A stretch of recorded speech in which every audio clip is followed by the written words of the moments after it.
warahmatullahi wabarakatuh. Kembali lagi teman-teman di lahan melon. Hari ini saya nemu ilmu baru tentang puret. Selama ini yang kita tahu puret itu kan infeksi dari kutu. Sebenarnya begini, puret itu memang banyak faktornya. Ada dari infeksi kutu kebul, kemudian juga dari trip. Jadi kalau Gemini virus itu praktis memang infeksi kutu kebul. Jadi yang vektor atau pembawa Gemini virus itu kan ada kutu kebul yang dia menghisap tanaman itu dan virusnya masuk ke dalam. Cuman yang jadi pertanyaan kan begini. Seringkali petani itu tanya, "Mas, kenapa melon tahan virus masih puret?" kan begitu. Dan juga ada yang bilang petani itu begini, "Mas, wis tak semproti resik, jane pupuse iku ya resik kabeh, tapi masih juga kena puret." Banyak faktor yang menyebabkan melon itu puret atau keriting. Yang kita tahu itu mesti infeksi kutu, jadi kutu kebul, trip, kutu daun, dan sebagainya.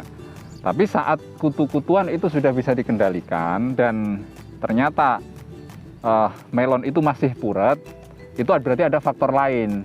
Bisa jadi dari faktor tanah maupun cuaca kan begitu. Cuman kalau petani itu kan cenderung bilangnya ya memang faktor musimnya angel gitu ya Mas Yo.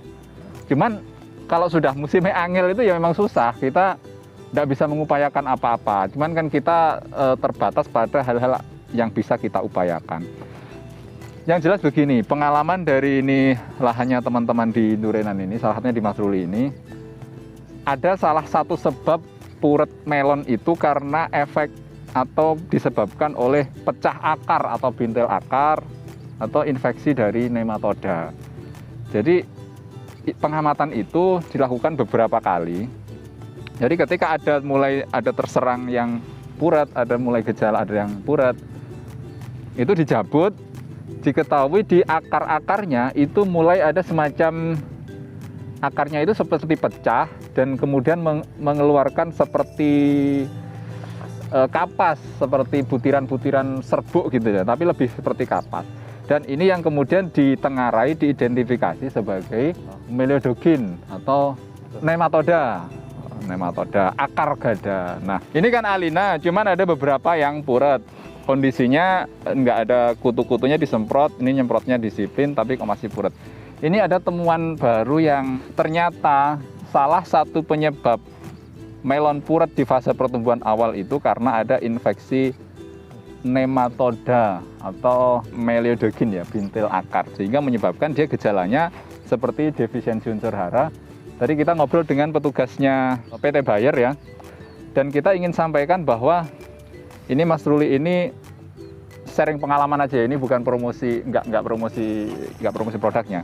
Kita sharing pengalaman aja. Ini Mas Ruli menggunakan aplikasi Velum dari PT Bayer untuk mengendalikan akar gada. Tadi saya juga ngobrol dengan petugasnya Bayer, mungkin nanti ke depan kita juga akan buat video khusus dengan teman Bayer ya untuk mereview Velum dan kegunaannya. Yang jelas Mas Ruli ini mengaplikasikan Velum di umur 2 hari ya Mas? 2 hari setelah tanam diaplikasikan. Nanti satu tangki itu 10 mili. Nah dia tidak ngocor sih sebetulnya karena disemprotkan di pangkal batang. Kalau ngocor itu kan banyak, ya, tapi itu cuma dibuka spuyer ya.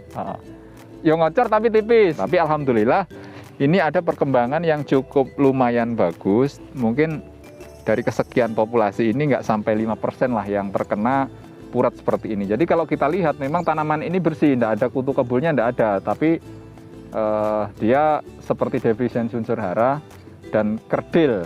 Ya bahasanya puret lah, orang tetap mengatakan puret. Nah setelah dijabut itu di dalamnya ada akar seperti ini.